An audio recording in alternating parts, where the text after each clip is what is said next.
వచ్చే ఆర్థిక సంవత్సరానికి ప్రవేశపెట్టబోయే రాష్ట్ర బడ్జెట్లో విద్యారంగానికి 15% నిధులు కేటాయించాలని ఏబీవీపీ రాష్ట్ర కార్యదర్శి మాచెల్ల రాంబాబు డిమాండ్ చేశారు. విద్యారంగంలో సమూల మార్పులు తీసుకొస్తామని, అధిక నిధులు కేటాయించి విద్యారంగ అభివృద్ధికి కృషి చేస్తామని అనేక హామీలిచ్చి అధికారంలోకి వచ్చిన కాంగ్రెస్ సర్కార్ విద్యారంగంపై సవతి తల్లి ప్రేమ చూపిస్తుందన్నారు. గత సంవత్సర బడ్జెట్లో కేవలం 7% నిధులే కేటాయించిందని, వాటిని కూడా పూర్తిగా విడుదల చేయలేదన్నారు.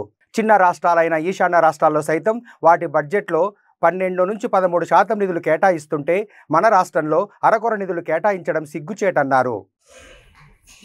ఎన్నికల సమయంలో తెలంగాణ రాష్ట్రంలో అధికారంలోకి వస్తే విద్యార్థులకు, నిరుద్యోగులకు, కార్మికులకు, కర్షకులకు అందరికీ న్యాయం చేస్తామని చెప్పేసి అనేక హామీలతో, అనేక గ్యారంటీలతో అధికారంలోకి వచ్చినటువంటి కాంగ్రెస్ ప్రభుత్వము తీరా అధికారంలోకి వచ్చిన తర్వాత ఏరు దాటేదాకా ఓడమల్లన్న, ఏరు దాటిన తర్వాత బోడమల్లన్న చందంగా వివరిస్తున్నది కాంగ్రెస్ ప్రభుత్వము.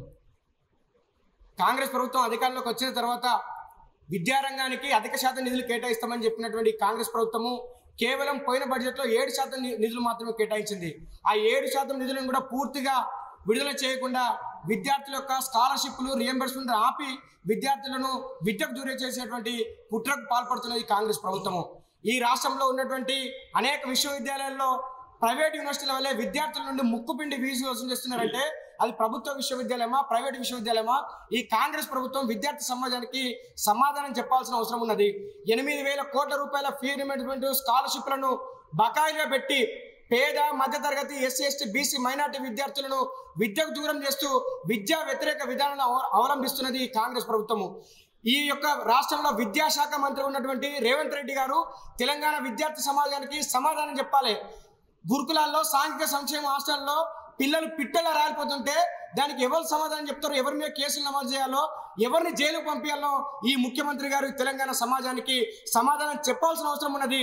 అదేవిధంగా ఈ యొక్క యువతకు ఏదైతే హామీ ఇచ్చి జాబ్ క్యాలెండర్ని తీసుకొచ్చి 1 సంవత్సర కాలంలో 2 లక్షల ఉద్యోగాలు భర్తీ చేస్తామని చెప్పేసి నమ్మించి నట్టేయడం ఉంచి నయవంచన చేసినటువంటి రేవంత్ రెడ్డి ప్రభుత్వము విద్యార్థులకు కనీసం 20,000 ఉద్యోగాలకు కూడా నోటిఫికేషన్ ఇవ్వలేదంటే ఏ విధంగా ఈ యొక్క విద్యార్థులను కానీ, నిరుద్యోగులను కానీ ఈ ప్రభుత్వం చూస్తుందో మనకు అర్థమవుతున్నది. విద్యార్థి మిత్రులారా, నిరుద్యోగ మిత్రులారా, ఇప్పటికైనా కళ్ళు తెరవండి.